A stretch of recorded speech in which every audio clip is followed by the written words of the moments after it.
रहस्यमय मंदिरों के इस सफर में आपका स्वागत है। आज के इस वीडियो में हम आपको महाकालेश्वर मंदिर के 10 रहस्यों के बारे में बताएंगे, जिन्हें सुनकर आप दंग रह जाएंगे। तो चलिए बिना समय गंवाए शुरू करते हैं हमारा आज का ये सफर।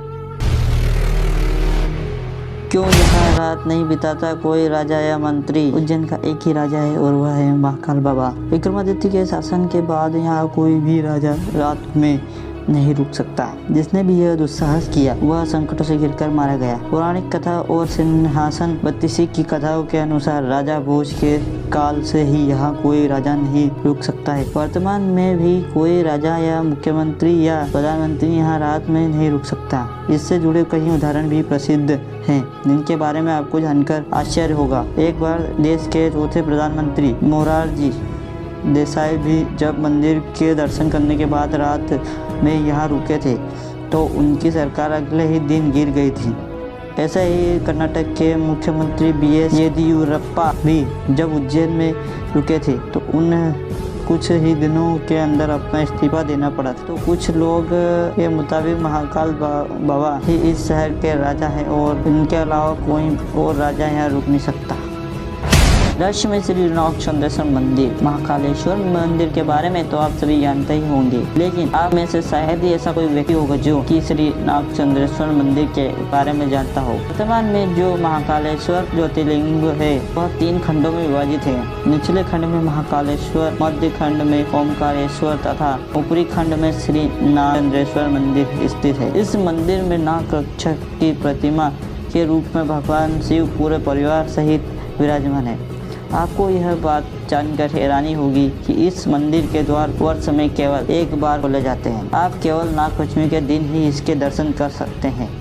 स्वयंभू है ये ज्योतिर्लिंग। 12 ज्योतिर्लिंगों में से महाकाल ही एकमात्र सर्वोत्तम शिवलिंग है, अर्थात आकाश में तारक शिवलिंग, पाताल में हाटकेश्वर शिवलिंग और पृथ्वी पर महाकालेश्वर शिवलिंग ही मान्य शिवलिंग है। महाकाल मंदिर में शिवलिंग स्वयंभू शिवलिंग है। विश्व भर में काल गणना की नगरी कहे जाने वाला उज्जैन में मान्यता है कि भगवान महाकाल ही समय को लगातार चलाते हैं और काल भैरव काल का नाश करते हैं। दक्षिण मुखी शिवलिंग। इस समय पूरे संसार के सभी शिव मंदिरों में स्थापित शिवलिंग और अन्य ज्योतिर्लिंगों की जलाधारी उत्तर दिशा की ओर है, किंतु महाकालेश्वर ही एक ऐसा ज्योतिर्लिंग है जिसकी जलाधारी दक्षिण दिशा की ओर है, इसलिए इन्हें दक्षिण मुख महाकाल के नाम से जाना जाता है। महाकाल नाम का रहस्य। आमतौर पर माना जाता है कि महाकाल का संबंध केवल मृत्यु से, परंतु यह पूरा सच नहीं है। काल के 2 अर्थ होते हैं, एक समय और दूसरा मृत्यु। काल को महाकाल इसलिए भी कहा जाता है क्योंकि प्राचीन समय में यहीं से पूर्ण विश्व का मानक समय निर्धारित होता था, इसीलिए इस ज्योतिर्लिंग का नाम महाकालेश्वर रखा गया है। दूसरा कारण भी काल से ही जुड़ा है। दरअसल महाकाल का शिवलिंग तब प्रकट हुआ जब महादेव को एक राक्षस दूषण का अंत करना था। भगवान शिव उस राक्षस का काल बनकर आए, जिसके बाद अवंती नगरी, जिसे अब उज्जैन के नाम से जाना जाता है, वहाँ के वासियों के आग्रह पर महाकाल वहीं उपस्थित हो गए। यह समय यानी काल के अंत तक यहीं रहेंगे, इसलिए भी इन्हें महाकाल कहा जाता है। जूना महाकाल। मुगल काल में इस शिवलिंग को नष्ट करने की कोशिश करी गई, जिसके कारण पुजारियों ने उसे छुपा दिया और इसकी जगह दूसरा शिवलिंग रखकर उसकी पूजा करने लगे। बाद में उन्होंने उस शिवलिंग को वहीं महाकाल के प्रांगण में अन्य जगह स्थापित कर दिया, जिससे आज जूना महाकाल कहा जाता है। हालांकि कुछ लोगों के अनुसार असली शिवलिंग को छीन होने से बचाने के लिए ऐसा किया गया था। महाकाल की भस्म आरती का रहस्य। जितना प्राचीन भगवान महाकाल का मंदिर उतना ही रहस्यमय यहाँ होने वाली भस्म आरती भी है। प्राचीन काल में राजा चंद्रसिंह शिव के बहुत बड़े उपासक माने जाते थे। जब राजा ने उज्जैन पर आक्रमण किया और राक्षस दूषण के जरिए वहाँ की प्रजा को प्रताड़ित किया, तब प्रजा ने मदद के लिए भगवान शिव से गुहार लगाई। प्रजा की गुहार भगवान शिव ने सुनी और स्वयं दुष्ट राक्षस का वध किया। सिर्फ इतना ही नहीं, भगवान शिव ने दूषण की राख से अपना श्रृंगार किया और वे हमेशा के लिए यहाँ बस गए। तो इस तरह से भस्म आरती की शुरुआत हो गई।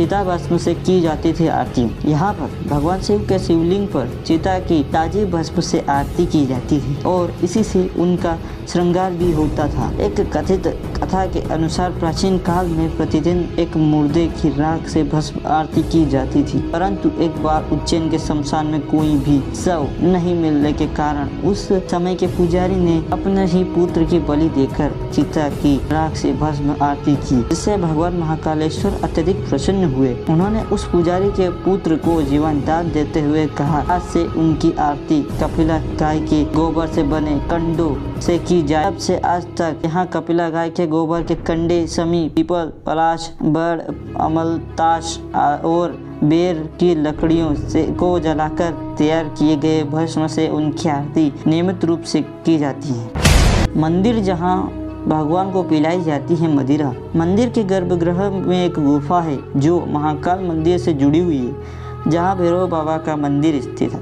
काल भैरव का मंदिर देश का ही नहीं बल्कि दुनिया का एकमात्र ऐसा मंदिर है जहाँ भगवान को मदिरा पिलाई जाती है, जहाँ पूरी दुनिया में मंदिरों के आसपास से शराब आदि की दुकानें हटा दी जाती हैं। वहीं दूसरी ओर महाकाल के मंदिर परिसर से लेकर इसके रास्ते तक में बहुत सारे शराब की दुकानें लगाई गई है। शराब अपने पास रखते हैं। आज तक यहाँ कोई नहीं जानता कि भगवान को मदिरा पिलाने का रिवाज कब से आया और आखिर इतनी मदिरा जो भगवान पीते हैं वह जाती कहाँ है। रहस्यमय भक्त। वैसे तो मंदिरों में रोजाना चमत्कार होते हैं, लेकिन सभी चमत्कार आम लोगों तक नहीं पहुंचते। ऐसा एक ही दुर्लभ चमत्कार महाकाल मंदिर के गर्भगृह में लगे सीसीटीवी कैमरे में कैद हो गया और किसी सदस्य ने उसे सार्वजनिक कर दिया। यह तस्वीर सावन के माह की है, जब रात्रि में महाकाल बाबा को बेलपत्र से ढक दिया जाता है और उसके बाद यहाँ भक्तों का आना जाना मना है। तभी आधी रात में सीसीटीवी कैमरे में लिए गए फोटो द्वारा दर्शाया गया कि एक अदृश्य शक्ति मौजूद है जो कि महाकाल की पूजा कर रही है। ये घटना सत्य है या मिथ्या कोई नहीं जानता है, क्योंकि मंदिर परिसर या किसी पुजारी ने इसका कोई उत्तर नहीं दिया। परंतु साधुओं का मानना है कि यह घटना सत्य है, क्योंकि भगवान शिव सबके आराध्य है, चाहे वह मनुष्य हो या आत्मा। आपका इस बारे में क्या विचार है, हमें जरूर बताएं। तो कैसी लगी आपको भगवान महाकालेश्वर के 10 रहस्यों की जानकारी, हमें कमेंट करके जरूर बताएं। और साथ ही अगर आपको वीडियो अच्छी लगी हो तो लाइक करें, कमेंट में जय श्री महाकाल अवश्य लिखें और साथ ही हमारे चैनल को सब्सक्राइब करना ना भूलें। धन्यवाद।